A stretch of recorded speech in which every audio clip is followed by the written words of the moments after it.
I'm Tim Cocker, and on this Radio Academy podcast, you are going behind the scenes and under the surface at BBC Radio 1, where it's become a summer tradition that the entire station flips the script, tears up convention, and tries something conceptually a bit mad and logistically mind-blowingly massive. 2023 has been no exception, and it ended, as I record this, and as my guests in a moment will reflect on, just 3 days ago. But it began like this. Shall I read you this bit of paper that I've just been delivered by a printer who's my best friend and my only friend currently? Greg, every Radio 1 DJ except you is in hiding. You'll have no hope of finding them on your own, but there are millions of Radio 1 listeners who might just stumble upon them as they go about their days. Greg, your job is to put the Radio 1 schedule back together, one DJ at a time. Right now, you are the only DJ on the station. When a DJ is found, you'll have to find them a slot on your new Radio 1 schedule and get them to a BBC radio studio. That's mad. You have 30 DJs to find. Please don't take too long. You can now press the button for some exciting music. Okay. Radio 1's Giant DJ Hunt. Well, I have to say, I'm devastated Harold the Printer was unavailable for this conversation. But this ragtag bunch I'll have to do. Chris, Sawyer and Tom Gane, production team that pulled off Radio 1's Giant DJ Hunt, or part of a big team that pulled it off, along with Katie Crooks, Project Co-ordinator from the live events team. Thank you very much for your time. Thank you for having us. Yeah, thank you for having us. And I've got to ask first, I'll come straight to you, Chris, and I just want to get a sense from all of you. How do you feel right now when you've had a few days to reflect on what you managed to do? Completely drained. I think that's fair enough, right? We have done something like this every summer for the last 5 years, and they are always incredibly tiring, not least because we try and make it a round-the-clock thing, usually lasting a week or so. This one was a full week. Last time we did 6 days. That was too much. But the big difference this time was that we had that enormous moment at the end where Radio 1 went off air for the first time since 1967. We actually put 5 minutes of silence out on the radio. We're at the point where ordinarily you'd be trying to sort of coast over the finish line and just, let the project fade away into the background. We put the most stressful thing I've ever been involved with in my whole career right at the very end.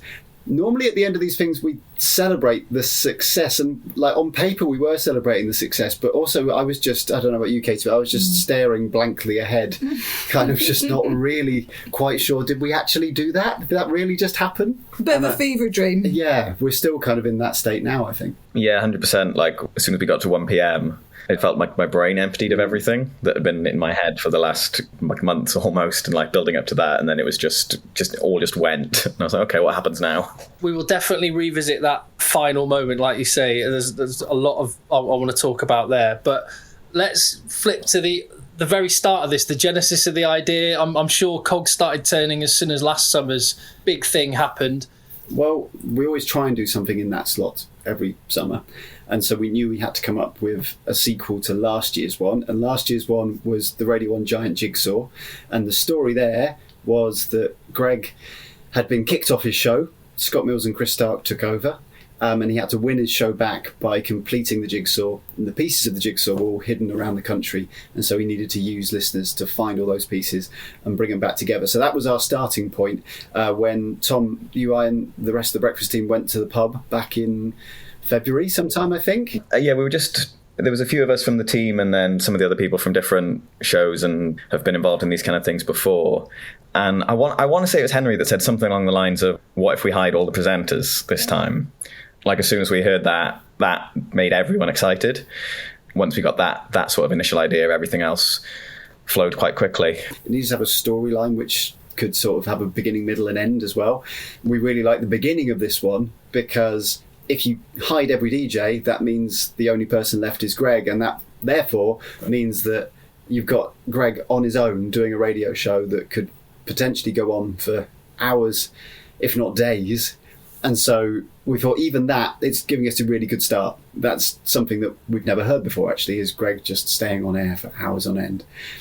The middle then felt a lot like previous successes we'd had with the Giant Jigsaw, or even earlier this year we did a thing where we hid some keys to Big Weekend, to the Radio 1 Big Weekend Festival, and people had to go find them. So that was picking up on something we liked. What it lacked, and when we left that meeting in the pub, the thing we realised that it was missing was an ending. And we were all like, yeah, we need to come back to that and figure out how it ends, because at the moment it's just the 30th DJ is going to be found and then it's going to sort of peter out into nothingness.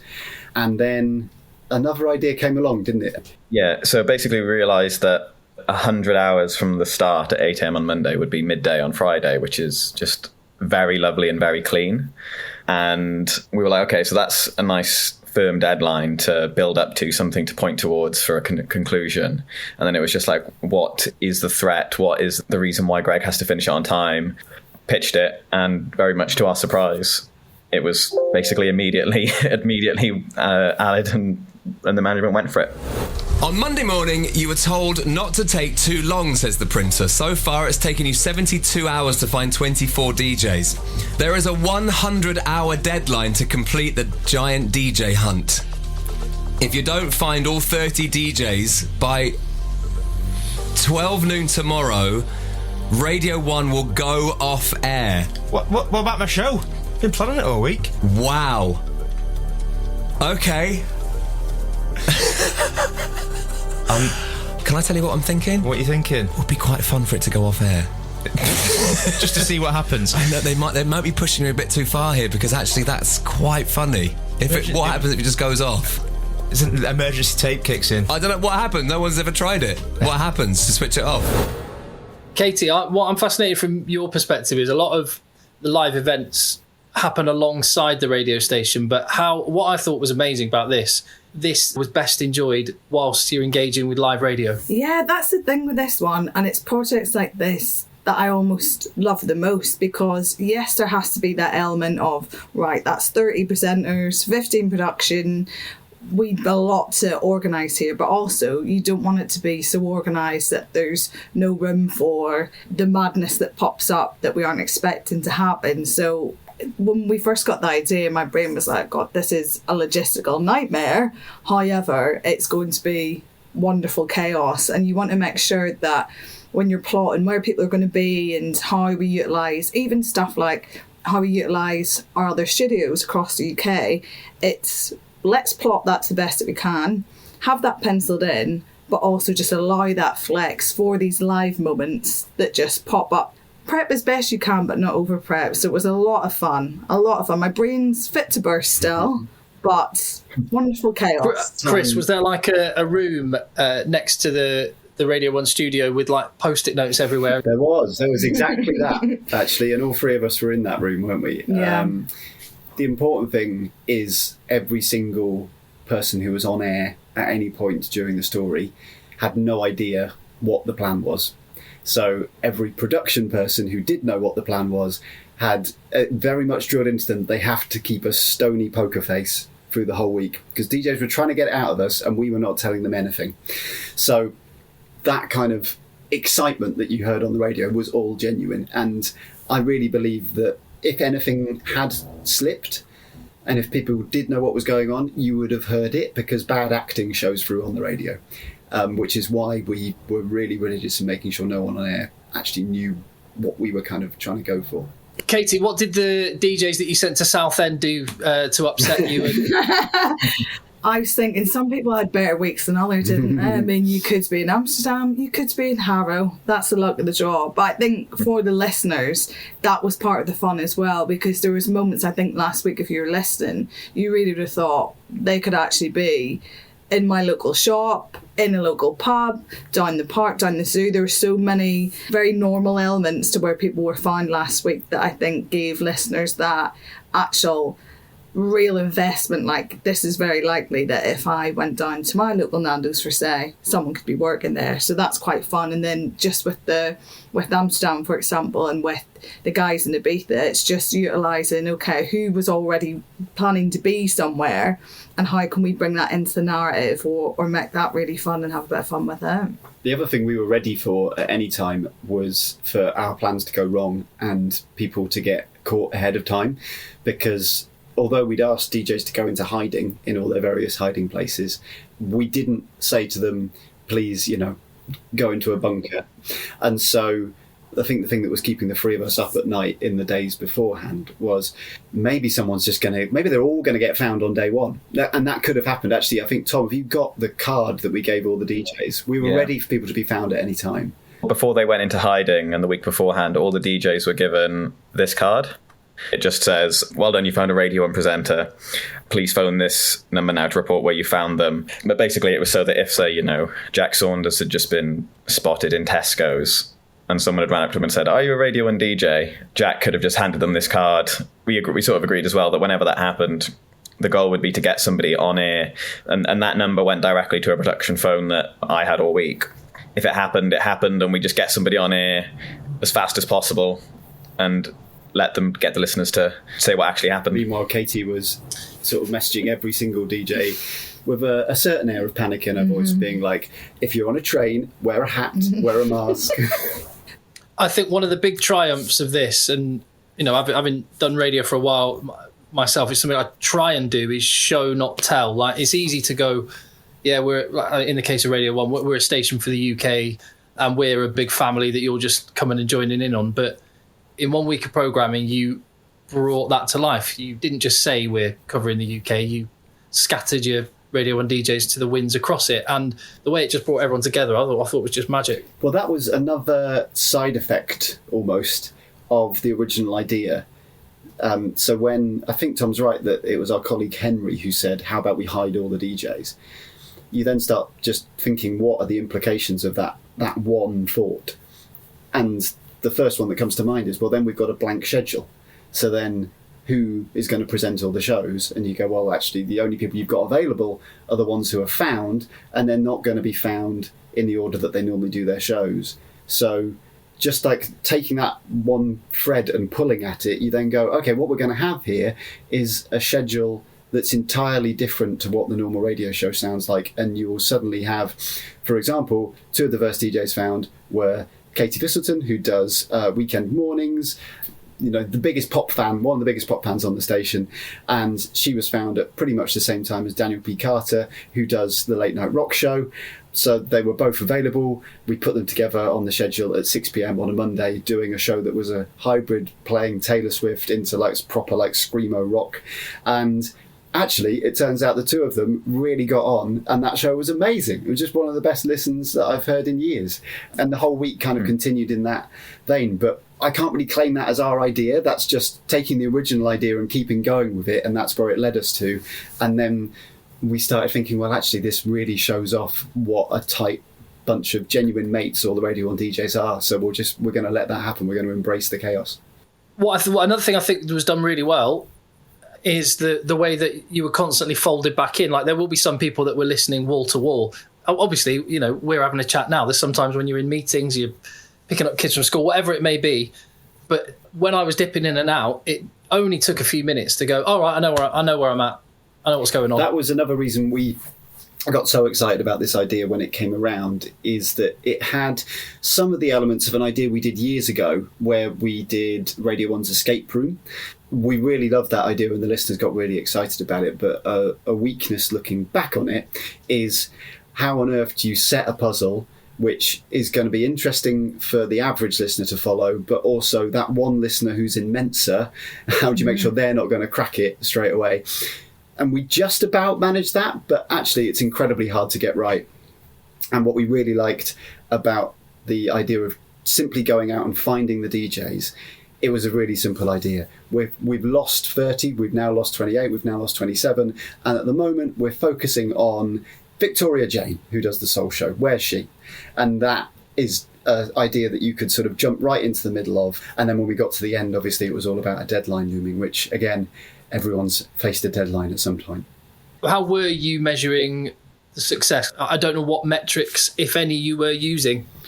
So I guess it would sort of vary throughout the project in terms of different bits. So for the build up to it and that first 8 a.m. moment, like we had our eye across of the live listen and all that kind of stuff. And again, same towards the end and like the final deadline moment, like I've got people engaged with it for the start and the big end bits. And then in the middle, it's very much, for me anyway, the texts that are coming in. So like part of my job outside the studio in the control room was just literally listening, keeping track of all the texts all day. One, are they engaging with it in the way we want them to do, the listeners? Like, are they getting it? And also, are they enjoying it?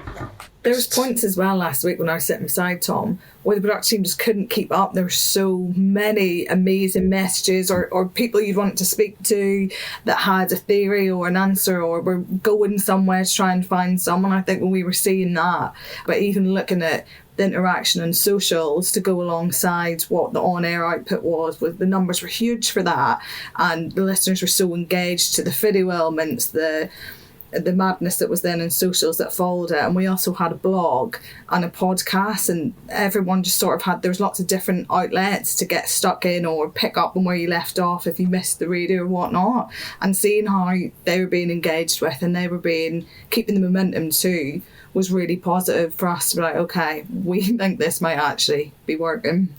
I think there's in the middle of a project anyway, the measures are quite crude, and so it's instinctive. On the one hand, we're looking at that screen where we get all the texts and WhatsApp messages through all day, every day, so we know when people are liking something, and we know that they will tell us when they're not liking it. So that was our engagement with it. I think after the event, the various layers of management at the BBC will drill down into the figures. What they are able to do as a project like this is going along is just give us a very rough indicator, and people were popping into the room at various times and saying to Tom, Katie and I, who are dealing with it minute by minute, just going, it's up, things are really up. We're like, okay, as long as it's up, that's great, we'll get the detail later. And we haven't had that meeting yet, so we'll come back to you when we know the proper numbers. Well, I think one of the intangibles that maybe you'll never be able to measure, but I think will be a benefit long term, is kind of what we've already touched on, the feeling that was created about the station as a whole and the team. I can imagine now the way that presenters are going to talk about each other's shows is going to be so much more authentic and real. And that's stuff that you'll never be able to attribute to when there's more listeners or they're listening for longer. But I've no doubt it will be a contributor. Just when you're looking back on the week, aside from the big finale, what were the standout moments?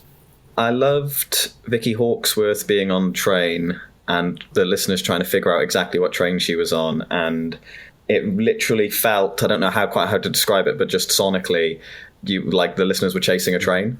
It was sort of chaos, but it just actually felt really exciting, and like they were chasing a train across the country, like an action-y type thing. So that was one of my favourite ones. And also the moment when Danny and Greg realised that there were Jack Saunders lookalikes on multiple different buses across the country.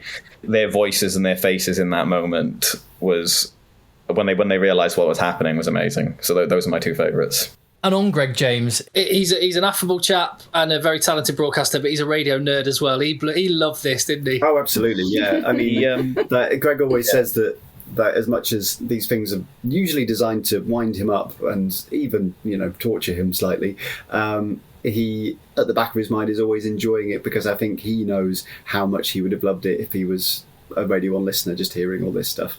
And most of the time we're basically inventing a live reality show for Greg to be the star of, and how could you go not be flattered by that?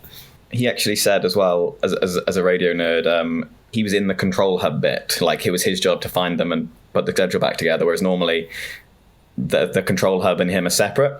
And he said, like, as the week, that he was loving doing the logisticsy bits and doing the radio nerd bits as well, like putting the schedule together and figuring all those bits out. So he did say that he was like, one of his favourite bits was just getting to actually see all the behind the scenes things for once, rather than being locked in a box.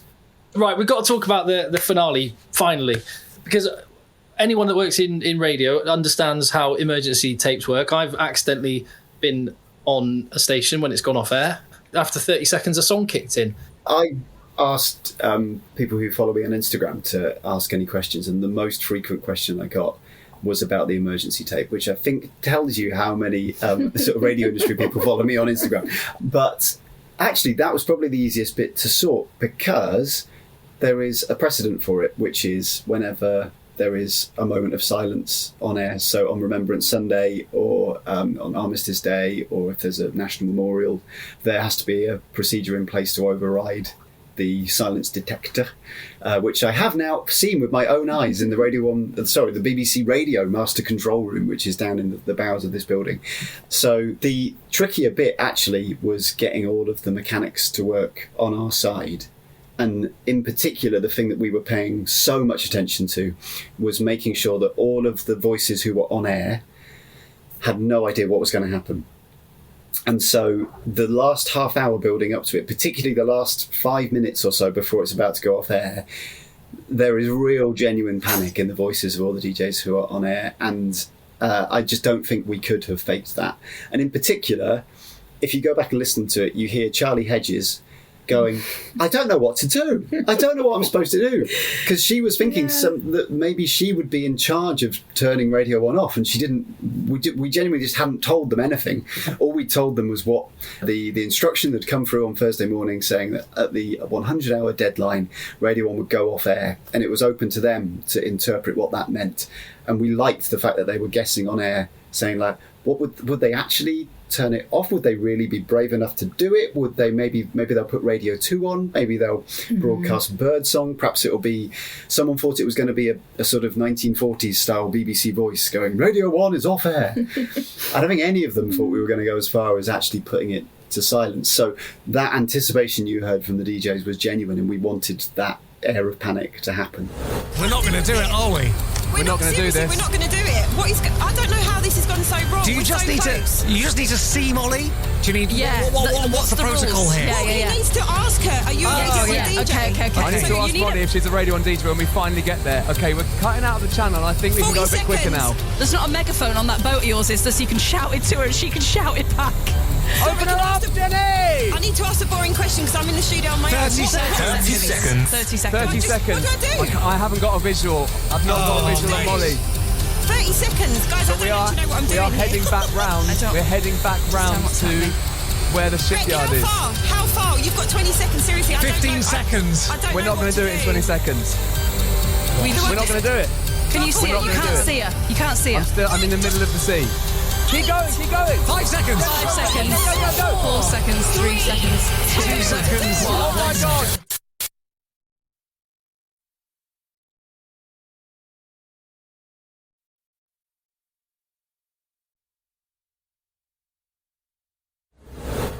In order to make that work, we then had to set up the studios back at Broadcasting House in a way we've never done before.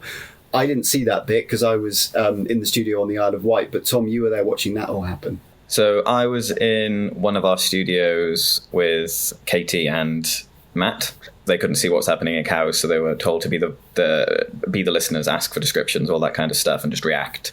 And they had the line coming from Cows, so everything with Molly, Greg, and the truck, everything comes into that studio, but we don't have the network. The network is in a different studio that has the network and us faded up, so that way Matt and Katie and all the presenters wouldn't be able to see the actual moment. So in that other studio, we had Alid and Dan from our ops team. Alid very much thought that if someone was going to take Radio 1 off air, it should be him. And that was again so that Katie and Matt, like as Chris said, they needed to not know what was happening. It also meant that we could leave their mics faded up in our studio without the risk of anything going out. And there's some great audio of Matt and Katie being like, wait, no, we're on. And them checking BBC sounds live on the air and stuff like that, which is really nice, which was a nice added little extra effect for it. But yeah, it was we had quite a few very radio nerdy Zooms about where the clean feeds would go and who'd be able to hear each other at what points. Can I also answer the second most frequent question, text to us, and also that I've been getting personally, which is, was it always going to go that way? And the answer to that is that Molly was floating in a boat in Cowes Harbour, a boat which we'd posted a picture of to her Instagram. So we really had left it open. Greg missed it by about 5 minutes. I think it was 5 minutes that Greg was off air. Anyone else could have got a boat and got to her beforehand, and if that had been the case, then the challenge would have been completed in time and that moment wouldn't have been there. So as with this whole project and every project we do like this, we have to leave the door open to the real world coming along and doing something different to what we have in mind, and we're always ready for that. Molly was there floating in the harbour with everyone able to see her across the whole of East and West Cowes, looking out into the bay, and that's the point where we just let nature take its course. I think it's fair to say we're all quite pleased it went the way it did. But, things could have gone another way as well. It's really nice because I think on air, well, actually, I was going to say it was like the Swan. Actually, on air, the brilliant part of it was a chaotic mess at times as well. But I can only imagine the amount of paddling that was going on under the water. So I'm really pleased to be able to bring some of that to the surface. And thank you very much for your time. I really appreciate it. And well done. Thank you, Tim. Thank you, Tim. Thank you, Tim. And tune in next July for... Yeah, you bet. Genuinely, I would have been straight on to Alan Hayden-Jones, asking him, as I did, which members of your team can I chat to, even if the many fears of Chris, Tom and Katie had materialised, and it had all been over on day one for the Giant DJ Hunt, because the bravery to even try, I really admire. The willingness to break the rules, to leave things to fate. It's a risk that every now and again is very much worth taking, and, well, as it happens, the Giant DJ Hunt on Radio 1 provided some standout radio moments, and also those ideas sessions that happen in the pub. One of the best bits about having a job in radio. I'm glad to see they're alive and well at Radio 1, and here's to many more. My thanks, as I say, to Aled for getting me such quick access to his team after a monstrous week of work for everyone there, and to Chris Sawyer, Tom Gane and Katie Crooks for their insights. Now, as well as being able to enter yourself or someone else in 30 Under 30 for 2023, you can also, at radioacademy.org, find details of our summer socials over the coming days in Leeds, Birmingham and London. Get stuck in there and get access to all of the content that's on the website too by becoming a Radio Academy member for as little as £3 per month.